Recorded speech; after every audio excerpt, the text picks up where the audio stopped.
નમસ્કાર વિદ્યાર્થી મિત્રો, આપ સૌનું ફરીવાર આપણી ચેનલમાં સ્વાગત છે.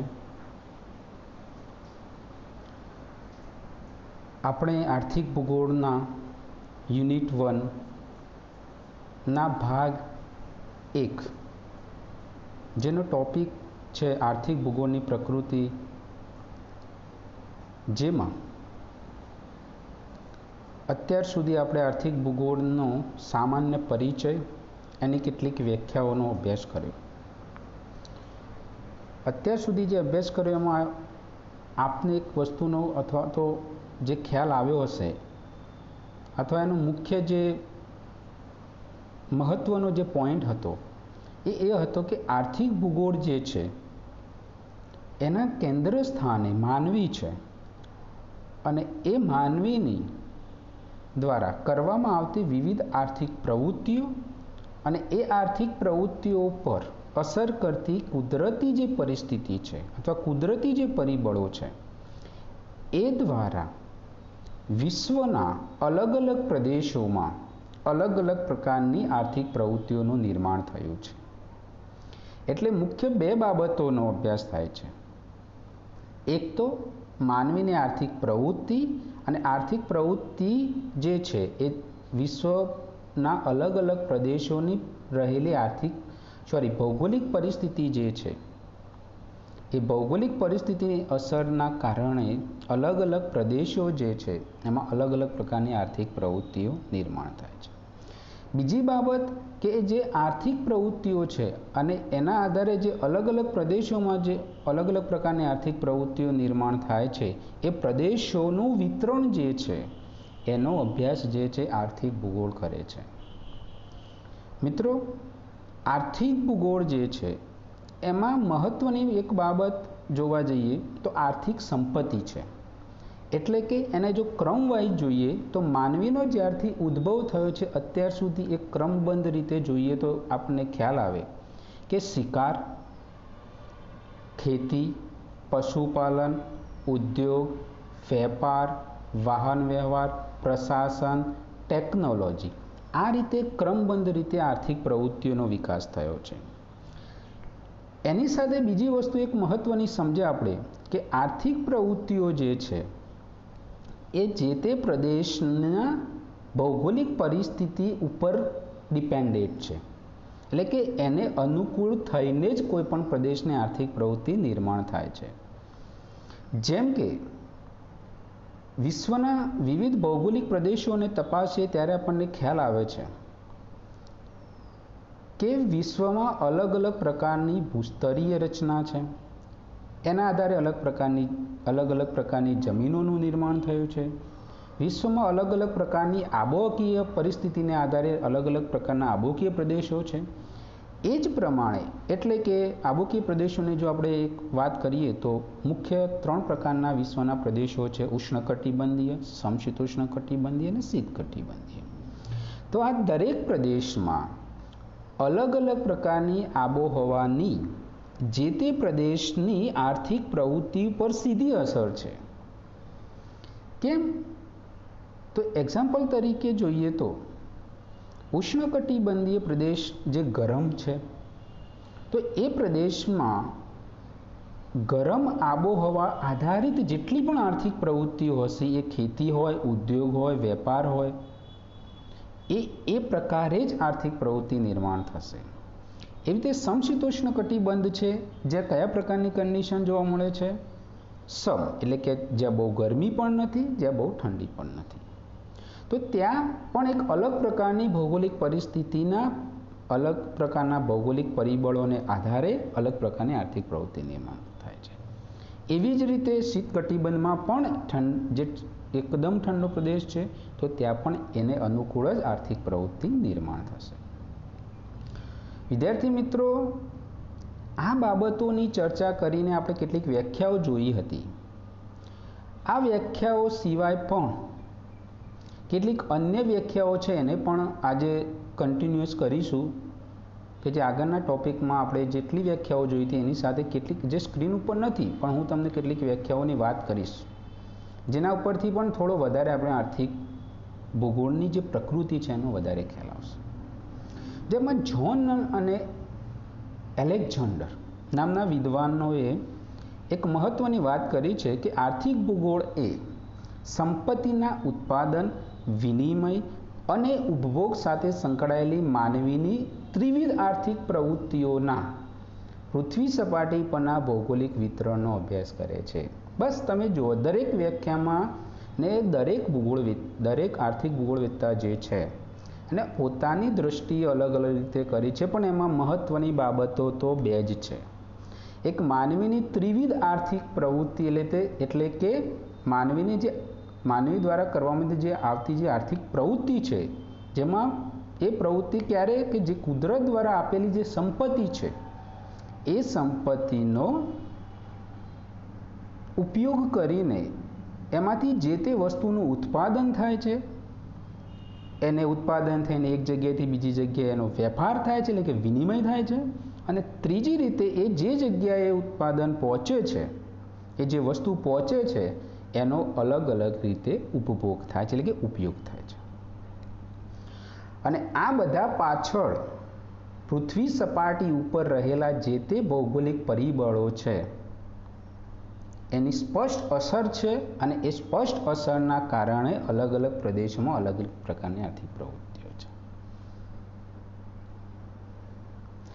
આમ અત્યાર સુધીની જેટલી પણ આર્થિક ભૂગોળની વ્યાખ્યાઓ જોઈ એના ઉપરથી એક બાબત સ્પષ્ટ થાય છે વિદ્યાર્થી મિત્રો,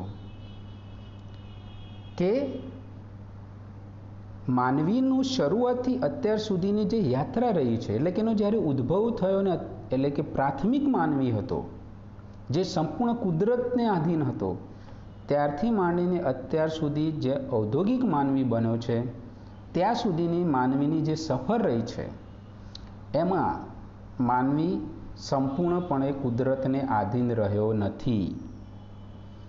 તો એને ચોક્કસ છે કે કુદરતને આધીન તો નથી જ રહ્યો, એની જે વિવિધ પ્રવૃત્તિઓનો જે વિકાસ થયો છે, વિવિધ પ્રકારની આર્થિક પ્રવૃત્તિઓ જે ડેવલપ થઈ છે, એના ઉપરથી આપણે સમજી શકીએ છીએ કે કુદરતને આધીન રહેવાને બદલે એને પોતાની બુદ્ધિ ક્ષમતાનો ઉપયોગ કરીને અલગ અલગ પ્રકારની વિવિધ આર્થિક પ્રવૃત્તિઓ કરી છે. એના આધારે અલગ અલગ આર્થિક પ્રગતિઓ થઈ છે, આર્થિક વિકાસ થયો છે, અને જે આપણે આપણી સામે જોઈ શકીએ છીએ અત્યારના સમયમાં જે ટેકનોલોજીનો વિકાસ થયો છે એના ઉપરથી આપણે જોઈ શકીએ કે માનવી માત્ર કુદરતને આધીન રહ્યો નથી. એટલે કે માનવીએ કુદરતી પરિબળોને નાથીને મતલબ એને પોતાની રીતે જે તે પ્રદેશની કુદરતી પરિસ્થિતિને પણ પરિવર્તિત કરીને, એટલે કે જે તે પ્રદેશની જો કોઈ કુદરતી પરિસ્થિતિ જે તે પ્રવૃત્તિ પર અસર કરે છે અને પ્રવૃત્તિ ડેવલપ નથી થઈ શકતી, તો એને અન્ય પ્રકારની પોતાની બુદ્ધિ ક્ષમતાથી એ પ્રવૃત્તિને ડેવલપ કરી છે. એક એક્ઝામ્પલ આપીને હું તમને સમજાવું તો તમને ખ્યાલ આવશે કે કોઈ એવું પ્રદેશ છે, ગુજરાત જ તમે લઈ લો કે એમાં પણ ઉત્તર ગુજરાત, એવું કહેવાય છે કે એક કુદરતી રીતે જોઈએ, એક નેચરલી રીતે જોઈએ તો અલગ અલગ પ્રકારની જે જમીનો છે એ અલગ અલગ પ્રકારના પાક માટે અનુકૂળ હોય છે, અને આબોહવા એ રીતે અનુકૂળ હોય છે. તો રિયલમાં જોવા જઈએ તો ઉત્તર ગુજરાતમાં કપાસની ખેતી જે છે એટલી અનુકૂળ નહીં કહી શકાય. ખેતી માટે જે તે કુદરતી પરિબળો જે છે, કુદરતી પરિસ્થિતિ છે, અનુકૂળ નહીં કહી શકાય. છતાં પણ આજે એવું કહેવાય છે કે ઉત્તર ગુજરાતમાં કપાસનું ઉત્પાદન સારું એવું થાય છે. એનું શું કારણ છે? એ બેસ્ટ એક્ઝામ્પલ છે કે માનવીએ કુદરતી પરિસ્થિતિઓને નાથીને પોતાની બુદ્ધિ ક્ષમતાથી જે તે પ્રદેશની જમીન ભલે અનુકૂળ નથી પણ એમાં કેટલાક રાસાયણિક ખાતરો, એવા બિયારણો અને એની સાથે સિંચાઈની પ્રવૃત્તિના કારણે જે તે પ્રદેશમાં આ પ્રકારના પાકને સારો એવો વિકાસ કરવા માટે એને પરિસ્થિતિ નિર્માણ કરી છે. તો આ જ બાબતોની ચર્ચા છે એ પણ આર્થિક ભૂગોળમાં થાય છે. હવે એનાથી આગળ જઈએ ત્યારે આર્થિક ભૂગોળની પ્રકૃતિનો બીજો પાર્ટ આવે છે. અત્યાર સુધી આપણે એનો પરિચય મેળવ્યો, એની વ્યાખ્યાઓની વાત કરી. હવે મહત્વની ત્રીજી બાબત આવે છે આર્થિક ભૂગોળનું વિષય ક્ષેત્ર. મિત્રો, કોઈપણ વિષય જે હોય છે એમાં એ પેપર હોય, કોઈપણ વિષય હોય, એનું વિષય ક્ષેત્ર, એને વિષય ક્ષેત્ર કહો, એનું કાર્યક્ષેત્ર કહો અથવા એનું વિષય વસ્તુ કહો, એ સૌથી વધુ ઇમ્પોર્ટન્ટ હોય છે. અને એમાં જ્યારે આર્થિક ભૂગોળના વિષય ક્ષેત્રની વાત કરીએ ત્યારે આપણને ખ્યાલ આવે કે આર્થિક ભૂગોળનું વિષય વસ્તુ જે છે એ મુખ્યત્વે 3 બાબતો પર આધારિત છે. એક તો કુદરતી રીતે રહેલી આર્થિક સંપત્તિ, એ આર્થિક સંપત્તિનો માનવી દ્વારા ઉપયોગ, અને એ ઉપયોગ દ્વારા જે ઉત્પાદન થાય છે એ ઉત્પાદન, એનો વિનિમય એટલે કે એનો વેપાર, અને ત્રીજા સ્ટેજમાં એનો ઉપભોગ એટલે કે એનો ઉપયોગ. અને આ બધી જ પરિસ્થિતિ પાછળ જે કુદરતી પરિસ્થિતિ જવાબદાર છે એનો પણ અભ્યાસ આર્થિક ભૂગોળના વિષય વસ્તુમાં થાય છે. તેની સાથે સાથે આ આર્થિક પ્રવૃત્તિઓ જે છે એ જે અલગ અલગ પ્રદેશોમાં અલગ અલગ રીતે વિતરણ એનું થયેલું છે, તો એ વિતરણનો પણ અભ્યાસ જે છે આર્થિક ભૂગોળમાં થાય છે. વિદ્યાર્થી મિત્રો, અલગ અલગ જે આર્થિક સંપત્તિ છે એ આર્થિક સંપત્તિનો ઉપયોગ થાય છે, એટલે કે એક્ઝામ્પલ તરીકે કોઈ વસ્તુ છે તો એનો ઉત્પાદન થાય છે. એ ઉત્પાદન થઈ ખેતી એક પ્રવૃત્તિ તરીકે લઈ લઈએ તો એમાં કોઈ પાકનું ઉત્પાદન થશે. પાકનું ઉત્પાદન જ્યારે તૈયાર થઈ જશે પછી એનો એક જગ્યાએથી બજારમાં મોકલવા માટે એનો વિનિમય થશે, અને પછી બજારમાં પહોંચ્યા પછી અલગ અલગ લોકો દ્વારા એનો ઉપભોગ એટલે અથવા તો ઉપયોગ થશે. આર્થિક ભૂગોળમાં કુદરતી સાધન સંપત્તિનો કઈ રીતે ઉપયોગ કરવામાં આવે છે અથવા તો કેટલે અંશે કરી શકાય તેનો પણ અભ્યાસ કરવામાં આવે છે. આગળ આપણે જ્યારે ચર્ચા કરી એટલે અહીંયા એ વસ્તુ રિપીટ થાય છે કે અલગ અલગ પ્રદેશની કુદરતી સાધન સંપત્તિનું વિતરણ સમાન નથી. કેમ? કારણ કે વિશ્વનો દરેક પ્રદેશ સમાન નથી, કુદરતી રીતે પણ, આર્થિક રીતે પણ, સામાજિક રીતે પણ અથવા અન્ય રીતે પણ. તો એ જ રીતે અલગ અલગ પ્રદેશોમાં અલગ અલગ પ્રકારની આર્થિક સંપત્તિ જે છે એના આધારે અલગ અલગ પ્રદેશોનું વિતરણ જે છે અથવા અલગ અલગ પ્રદેશોની ઓળખ જે છે એ અલગ રીતે થાય છે. એનો અભ્યાસ પણ આર્થિક ભૂગોળમાં થાય છે. અન્ય વાત કરું તો દરેક પ્રદેશ જે છે એમાં રહેતો માનવી જે છે એ પણ અલગ અલગ પ્રકારની વિવિધતાઓ ધરાવે છે. સાથે આપણે વાત કરીએ કે આટલી બધી આર્થિક પ્રવૃત્તિઓનો વિકાસ થવા પાછળનું કારણ શું છે. તમે જોઈ શકો કે શરૂઆતમાં જે તે પ્રદેશની કુદરતી સંપત્તિ મર્યાદિત હતી, પણ જ્યારે માનવીનો ઉદ્ભવ થયો ત્યારે એની જરૂરિયાતો પણ મર્યાદિત હતી, તો એનો વિકાસ એટલો થઈ શક્યો નહીં. અને એ પોતાની આજુબાજુની જે ભૌગોલિક પરિસ્થિતિ હતી એને અનુકૂળ થઈને રહેતો, અને એટલા જ પ્રકારની આર્થિક પ્રવૃત્તિનો વિકાસ થયો. જ્યારે અત્યારે આધુનિક યુગમાં સુધરેલો જે માનવી છે એની જરૂરિયાતો વધતી ગઈ. એટલે અહીંયા તમે એક વસ્તુ ઇમ્પોર્ટન્ટ શું કે વિકાસ માટે માનવીની જરૂરિયાતો સીધી જવાબદાર છે. શરૂઆતમાં જરૂરિયાતો મર્યાદિત હતી તો આર્થિક વિકાસ નહીં થયો. હવે જે છે માનવીની આધુનિક જેને સુધરેલા માનવી તરીકે પણ આપણે કહીએ છીએ, તો એ માનવીની જરૂરિયાતો વધી ત્યારે માનવી જે છે આર્થિક પ્રવૃત્તિઓ છે એ પણ વધતી ગઈ. એટલે કે જે શરૂઆતમાં માત્ર ને માત્ર શિકાર, ખેતી અને પશુપાલન સુધી જ પ્રવૃત્તિઓ મર્યાદિત હતી, એ અત્યારે ઉદ્યોગ, વેપાર, ટેકનોલોજી, પ્રશાસન સુધીની આર્થિક પ્રવૃત્તિઓ ડેવલપ થઈ છે.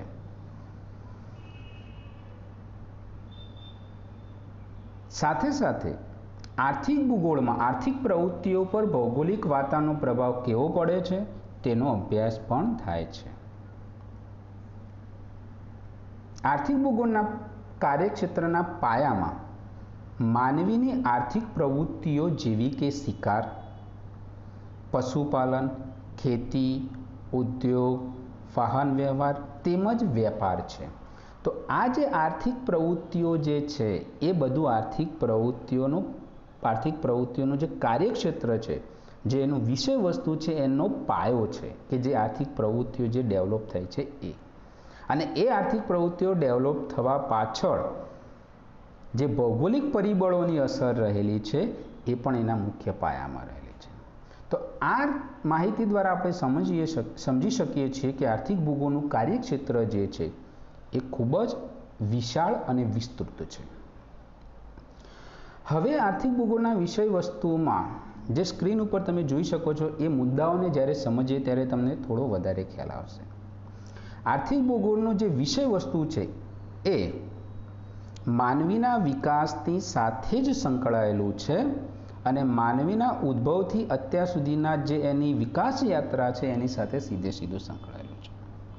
તો એનો પહેલો ટોપિક આપણે જોઈએ, તમે સ્ક્રીન પર જોઈ શકતા હશો કે વિશ્વની કુદરતી સંપત્તિ અંગેની માહિતી જે છે એનો અભ્યાસ જે છે આર્થિક ભૂગોળમાં થાય છે. આપણને ખબર છે, આ વિશે આગળ પણ મેં તમને વાત કરી છે કે વિશ્વમાં અલગ અલગ પ્રકારની કુદરતી સંપત્તિ છે. સંપત્તિ મતલબ કે જે સંપત્તિનો માનવી ઉપયોગ કરે છે ત્યારે શું બની જાય છે? સંસાધન.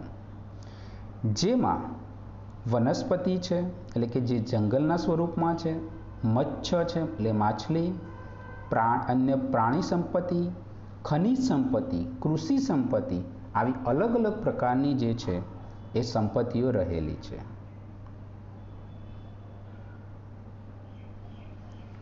વિશ્વના દરેક પ્રદેશમાં બધી જ સંપત્તિઓ નથી, એટલે કે બધી જ પ્રકારની સંપત્તિઓ એક પ્રદેશમાં નથી. અલગ અલગ પ્રદેશો જે છે એમાં અલગ અલગ પ્રકારની સંપત્તિ રહે છે.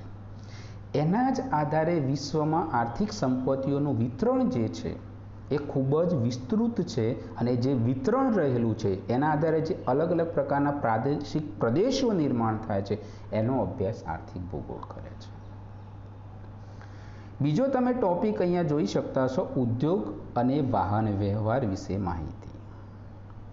વિદ્યાર્થી મિત્રો, માનવીએ જે રીતે આર્થિક પ્રવૃત્તિઓનું નિર્માણ કર્યું છે એ જ રીતે અહીંયા તમે જોઈ શકો છો એના મુદ્દા અને એની સમજૂતી. શરૂઆતમાં એને મત્સ્ય પ્રવૃત્તિ, પશુપાલન પ્રવૃત્તિ, ખેતી પ્રવૃત્તિ આવી મહત્ત્વની જે જરૂરિયાતો હતી, જે પોતાના, તમે એક વસ્તુ અહીંયા બીજી પણ હું તમને કહેવા માગું છું કે જે ટોપિકો છે એમાં તમે એક વસ્તુ કે જેમાં પહેલો ટોપિક આપણે સમજ્યા એમાં એક વસ્તુનો ખ્યાલ આવશે તમને કે જે માનવીની મુખ્ય જરૂરિયાતમાંની એક જરૂરિયાત હતી, જેના વગર માનવીનું જીવન શક્ય નહોતું. એના પછીની નેક્સ્ટ જે પ્રવૃત્તિઓ છે અથવા તો જે પણ ટોપિકો છે એ માનવી દ્વારા પોતાની વધતી જતી જે જરૂરિયાતો છે એને પૂરી કરવા માટે એ આર્થિક પ્રવૃત્તિઓનું નિર્માણ કર્યું છે, જેમાં ઉદ્યોગ અને વાહન વ્યવહારનો પણ સમાવેશ થાય છે. એમાં એવું કહેવાય છે કે આર્થિક ભૂગોળમાં વિશ્વ સ્તરે વિકસેલા જે ઉદ્યોગો અને વાહન વ્યવહારમાં ભૌગોલિક પરિસ્થિતિનો પ્રભાવ કેવો છે તે અંગેની માહિતી પ્રાપ્ત થાય છે.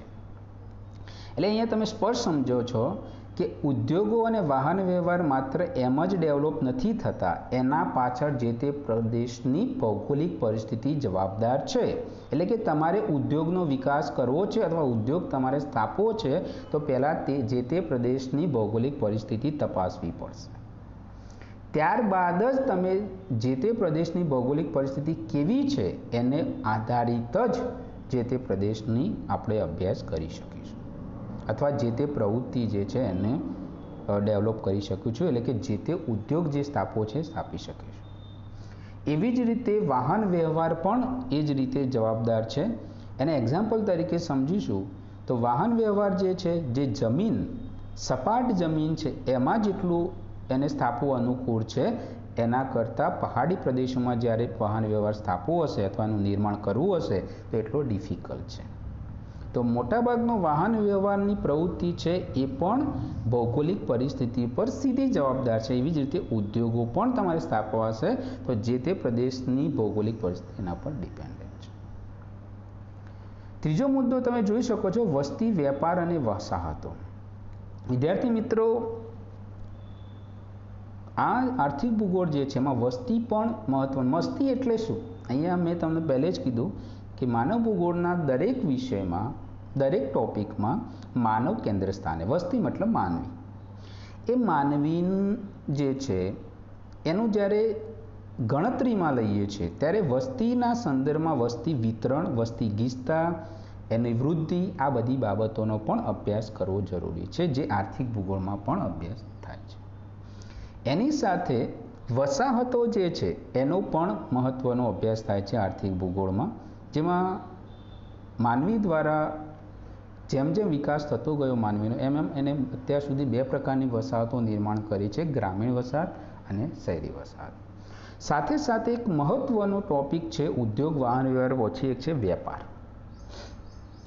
આર્થિક પ્રવૃત્તિ નિર્માણ થાય છે, એનો ઉત્પાદન થાય છે, પછી એની મહત્ત્વની બાબત આવે છે કોઈપણ આર્થિક પ્રવૃત્તિ કેમ કરવામાં આવે છે, એની અંદરથી તમને કોઈ બેનિફિટ મળે છે, તમારી જરૂરિયાતો પૂરી થાય છે એના માટે. અને આ કરવા માટે એને વેપાર પણ એનો કરવો મહત્ત્વનો છે. તો એ વેપાર પ્રવૃત્તિ જે છે એ સ્થાનિક લેવલે વેપાર પ્રવૃત્તિ એટલે કે સ્થાનિક વેપાર પ્રવૃત્તિ, રાષ્ટ્રીય વેપાર પ્રવૃત્તિ અને આંતરરાષ્ટ્રીય વેપાર પ્રવૃત્તિ, અને એ પ્રવૃત્તિના નિર્માણ થવા પાછળ ભૌગોલિક પરિબળો કઈ રીતે જવાબદાર છે એની પણ માહિતી આર્થિક ભૂગોળના વિષય વસ્તુમાં મળશે. એના પછીના નેક્સ્ટ જે ટોપિકો છે એ થોડા આર્થિક પ્રવૃત્તિની જે મેં અત્યાર સુધી વાત કરી એનાથી થોડા ડિફરન્ટ છે. જેમાં પહેલો છે પ્રાદેશિક માહિતી, જેમાં કુદરતી પ્રદેશો તેમજ પ્રદેશની ભાવિ આર્થિક શક્યતાઓનો ખ્યાલ. પૃથ્વી સપાટી ઉપર અલગ અલગ પ્રકારના પ્રાદેશિક પ્રદેશો છે. અલગ અલગ પ્રકારની કુદરતી પરિસ્થિતિ ધરાવતા અલગ અલગ પ્રદેશો છે. અને એ પ્રદેશો જે અલગ અલગ છે એ જ પ્રદેશોની ભૌગોલિક પરિસ્થિતિને આધારે જે તે પ્રદેશ પર અલગ અલગ પ્રકારની આર્થિક પ્રવૃત્તિ ડેવલપ થાય છે, જેનો અભ્યાસ પણ આર્થિક ભૂગોળ કરે છે. જે તે પ્રદેશની ભૌગોલિક પરિસ્થિતિ તે પ્રદેશના આર્થિક પ્રવૃત્તિ ઉપર અસર કરતું હોવાથી એ પ્રદેશમાં રહેલી આર્થિક સંપત્તિ અને એ આર્થિક સંપત્તિનો કેટલા અંશે ઉપયોગ થઈ શકશે એના આધારે એ પ્રદેશની ભાવિ આર્થિક શક્યતાઓનો પણ ખ્યાલ મળે છે. અને લાસ્ટ છે વિશ્વની આર્થિક સદ્ધરતા અને આર્થિક પ્રગતિનો ખ્યાલ. આર્થિક ભૂગોળના અભ્યાસ પરથી કોઈપણ રાષ્ટ્રની આર્થિક પ્રગતિનો ચિતાર રજૂ થાય છે. એટલે કે કોઈ પ્રદેશ આર્થિક દ્રષ્ટિ કેટલો સદ્ધર છે અને એ સદ્ધરતાને આધારે એનો ભવિષ્યમાં એનો આર્થિક પ્રગતિ કેટલા અંશે થશે અને કેટલા અંશે આર્થિક પ્રગતિ એ પ્રદેશની થશે એ પ્રદેશની રહેલી આર્થિક પ્રવૃત્તિ અને એના ઉપર અસર કરતી આ ભૌગોલિક પરિસ્થિતિ જે છે એ બંને પરથી નક્કી થાય છે. એટલે કે કોઈ પ્રદેશ ખેતી પ્રધાન હોય અથવા કોઈ પ્રદેશ ઉદ્યોગ પ્રધાન હોય, તો એના આધારે એ પ્રદેશ જે છે, જો સમજી શકો છો કે ખેતી અને ઉદ્યોગ જે છે એમાં થોડો ડિફરન્ટ એ છે કે ખેતી દ્વારા જેટલો વિકાસ થશે એના કરતાં ઉદ્યોગ દ્વારા વિકાસ વધુ થશે. તમે જોઈ શકો છો કે એશિયાના મોટાભાગના દેશો જે છે એ ખેતી પ્રધાન છે અને યુરોપ જે છે, યુરોપ ભૂમિખંડ જે છે એના મોટાભાગના દેશો જે છે ઉદ્યોગ પ્રધાન છે. તો એવું કહેવાય છે કે યુરોપ જેના દેશો છે મોટાભાગે વિકસિત દેશો છે ને આપણા વિકાસશીલ દેશો છે.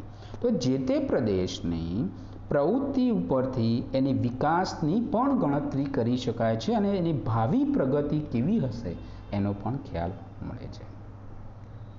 એટલે કે એવું પણ આની સાથે બીજી વસ્તુ પણ બાબત મહત્વની છે કે કોઈ પ્રદેશ અવિકસિત છે અથવા વિકાસશીલ છે તો હંમેશા અવિકસિત અને વિકાસશીલ જ રહેશે એવું પણ નથી. ભવિષ્યમાં એનો પણ જે તે માનવી જે છે એની બુદ્ધિ ક્ષમતાથી જે તે પ્રદેશની ભૌગોલિક પરિસ્થિતિના આધારે જે તે પ્રદેશની આર્થિક સંપત્તિ જેમ જેમ વિકસતી જશે એ પ્રદેશનો વિકાસ પણ બદલતો જશે અને આર્થિક પ્રગતિનો જે ચિતાર છે એ પ્રદેશ પહેલાં વિકાસશીલ હતો એ ધીરે ધીરે વિકસિત સુધી પહોંચશે. એવું નથી કે વિશ્વના બધા જ વિકસિત પ્રદેશો પહેલેથી જ વિકસિત છે, પણ એમના એ જે તે પ્રદેશની આર્થિક પ્રવૃત્તિ જે રીતે વિકસે છે એના આધારે એનો અલગ અલગ રીતે ઓળખાણ થાય છે. ભારતનું જો એક્ઝામ્પલ તમે લઈ શકો છો કે ભારત શરૂઆતમાં અલ્પવિકસિત હતો, એના પછી વિકાસશીલ બનતો હોય અને અત્યારે વિકાસશીલથી વિકસિત તરફ એકદમ નજીક છે, એટલે કે વિકસિત પ્રદેશ બનવા જઈ રહ્યો છે. તો મિત્રો, આ જે ટોપિક હતા એનો પણ અભ્યાસ જે છે આર્થિક ભૂગોળમાં થાય છે. બીજી જે મહત્વની આર્થિક ભૂગોળના પ્રકૃતિની બાબત છે, વ્યાખ્યાઓ, એની વિષય વસ્તુ, એની સાથે એક મહત્વની બાબત છે આર્થિક ભૂગોળના અભિગમો. વિદ્યાર્થી મિત્રો, સોશિયલ સાયન્સ જે છે એના કોઈપણ વિષયમાં એના કોઈપણ ટોપિકની જ્યારે અભ્યાસ કરીએ, એમાં ખાસ કરીને ભૂગોળના કોઈપણ ટોપિકને અભ્યાસ કરીએ ત્યારે એના અભિગમો મહત્વના બની જાય છે. ભૂગોળ મુખ્ય શાખા તરીકે અભ્યાસ કરીએ છીએ, મુખ્ય વિષય તરીકે અભ્યાસ કરીએ ત્યારે પણ આપણે એનો ખ્યાલ મેળવ્યો છે કે એમાં મુખ્ય બે અભિગમો છે. એક છે પદ્ધતિસર અને બીજું જે છે પ્રાદેશિક, સિસ્ટમેટિક અને રિજનલ એપ્રોચીસ. એવી જ રીતે એના જે સબ સબ્જેક્ટ છે અને સબ બ્રાન્ચીસ છે એનો પણ અભ્યાસ ચોક્કસ પદ્ધતિઓને આધારે જ થાય છે. એટલે કે કોઈ વિષયનો તમે અભ્યાસ કરો છો તો એને ચોક્કસ એક પદ્ધતિ દ્વારા કરવું પડે છે, એક ચોક્કસ અભિગમની દ્રષ્ટિએ કરવું પડે છે. તો આર્થિક ભૂગોળના અભ્યાસના પણ અભિગમો છે, જેમાં મુખ્ય બે છે, એક પ્રાદેશિક અભિગમ અને બીજો જે છે વિષય અભિગમ. અને વિષય અભિગમમાં પણ એના બે પેટા વિભાગો પડે છે, વસ્તુ કે ઉત્પાદન અભિગમ અને બીજો એમાં છે જે વિભાગ છે એ પ્રવૃત્તિ કે કાર્ય પદ્ધતિ અભિગમ. અને એની જ સાથે ધીરે ધીરે જે વિષયનું જે ડેવલપમેન્ટ થયું એની સાથે ત્રીજો અભિગમ રજૂ થયો, એ છે સિદ્ધાંતિક અભિગમ. હવે આ બધા જ અભિગમોની સમજૂતી મેળવીએ તો તમને ખ્યાલ આવશે કે એ અભિગમો શું કહેવા માગે છે. તો એનો પહેલો અભિગમ છે પ્રાદેશિક અભિગમ.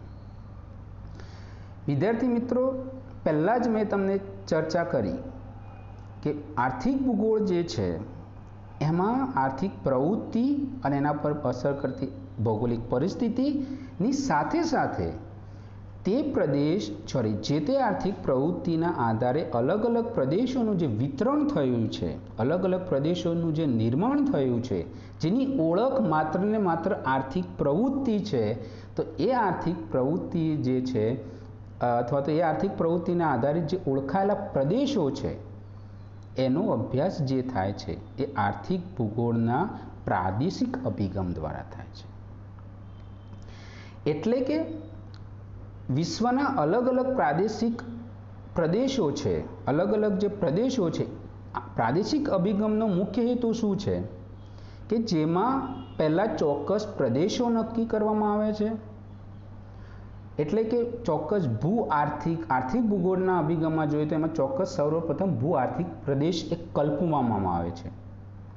ભૂ આર્થિક પ્રદેશ એટલે ભૂ એટલે ભૌગોલિક અને આર્થિક એટલે આર્થિક બાબતને આધારે.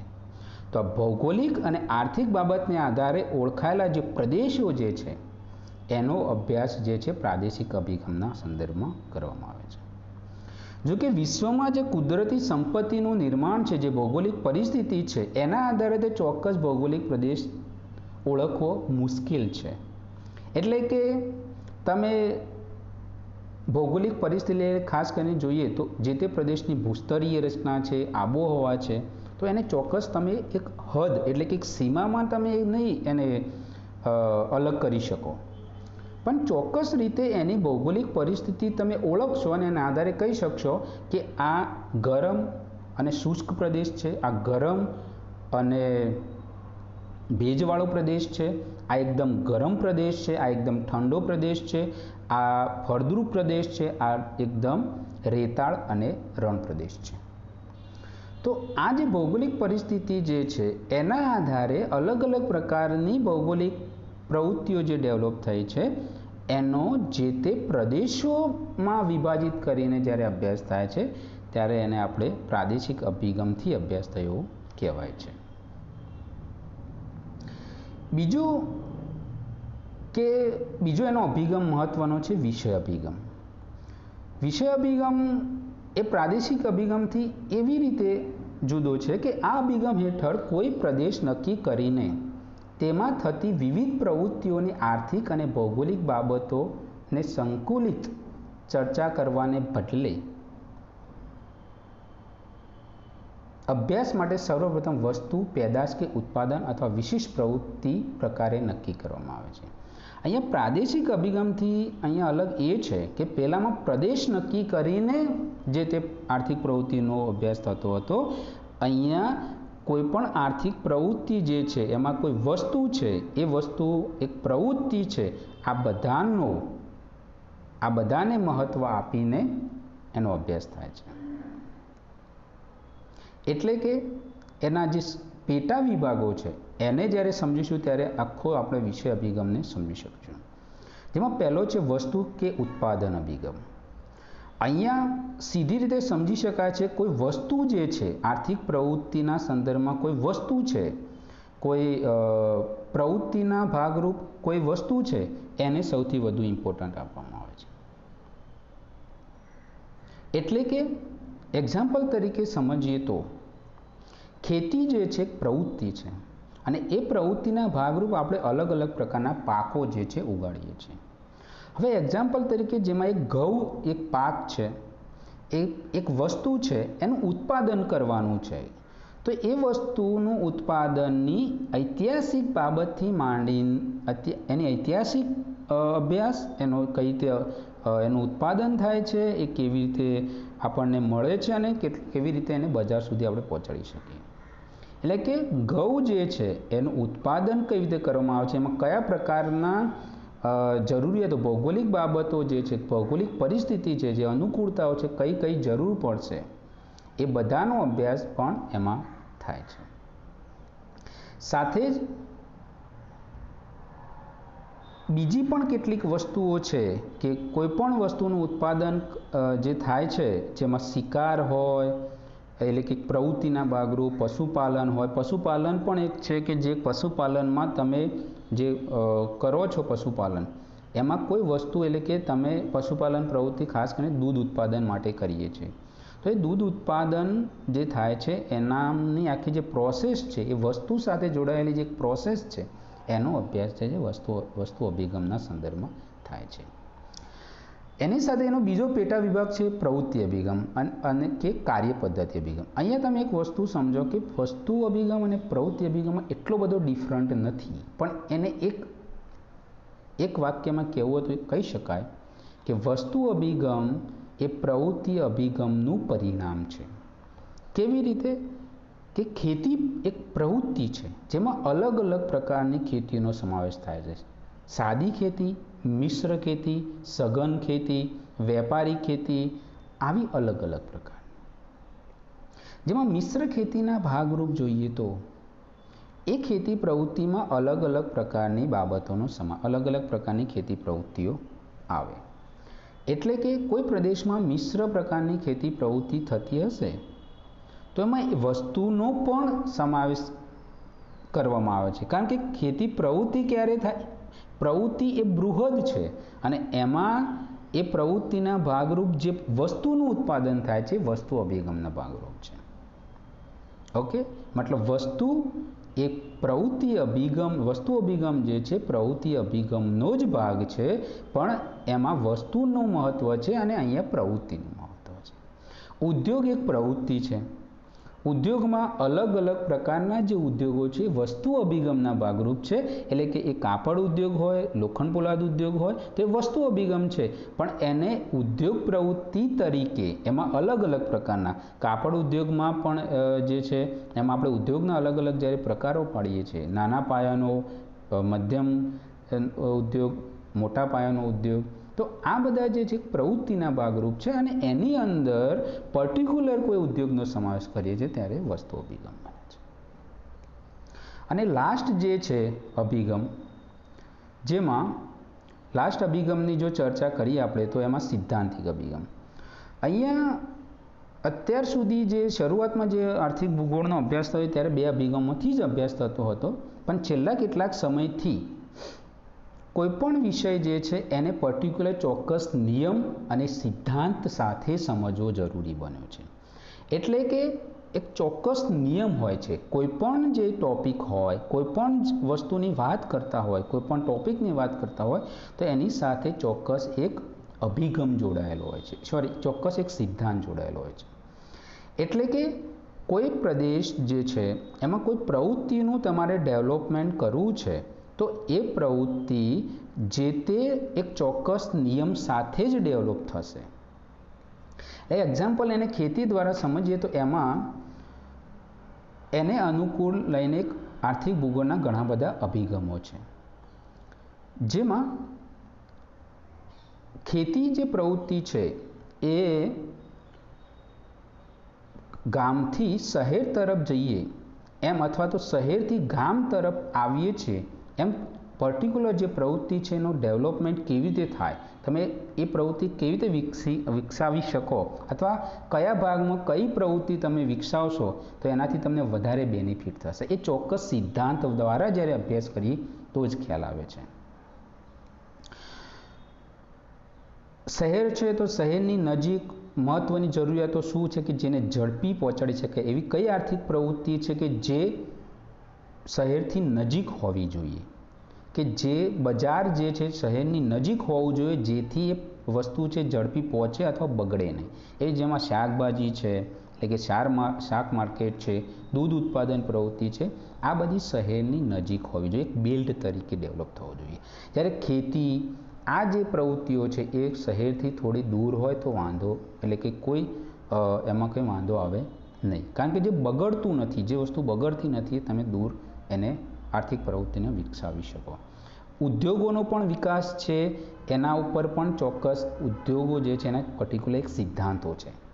તમે જે તે સ્થાનિકરણનો સિદ્ધાંત જે છે જેમાં વેબરનો સિદ્ધાંત જે છે એમાં સ્પષ્ટ કહ્યું છે કે તમે જે તે ઉદ્યોગ જે નિર્માણ કરો એનું સ્થાન, એ સ્થાનથી બજાર, એ સ્થાનથી જે છે વાહન વ્યવહારની પ્રવૃત્તિ, એ ચોક્કસ સ્થાન જે છે જ્યાં ડેવલપ કરવાનું છે ત્યાં મજૂરની જે છે વ્યવસ્થા, એ બધું કેવી રીતે તમને મળી શકે છે, કેટલા અંતરમાં તમને મળી શકે છે, એ આધારે ઉદ્યોગ તમે સ્થાપી શકો છો.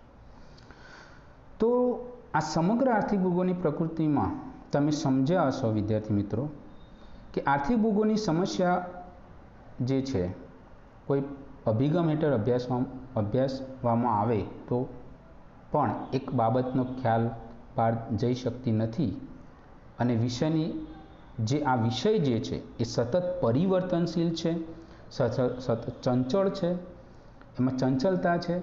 એના આધારે આર્થિક ભૂગોળની પ્રકૃતિ જે છે એ પણ સતત પરિવર્તનશીલ રહે છે. કેમ? અંતે હું એક વસ્તુ તમને વાત કરીશ આખા ટોપિકમાં કે આર્થિક ભૂગોળનો વિષય વસ્તુ જે છે જેમાં એની વ્યાખ્યા હોય, એની વિષય વસ્તુ હોય, એનું અભિગમો હોય, આ બધા પરિવર્તિત છે. કેમ કે માનવીની બુદ્ધિ ક્ષમતા જેમ જેમ વિકસતી જશે એમ સતત આર્થિક પ્રવૃત્તિઓ પણ વિકસતી જશે અને એ પ્રવૃત્તિઓનો અભ્યાસ આર્થિક ભૂગોળના ભાગરૂપ થશે.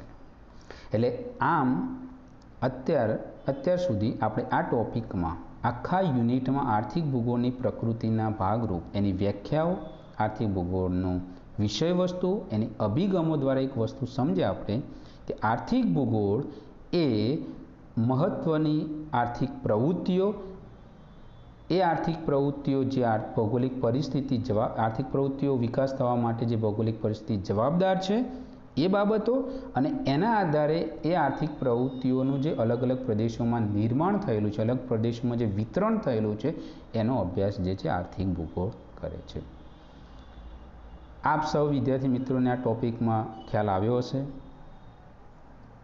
નમસ્કાર, જય હિન્દ, જય ભારત.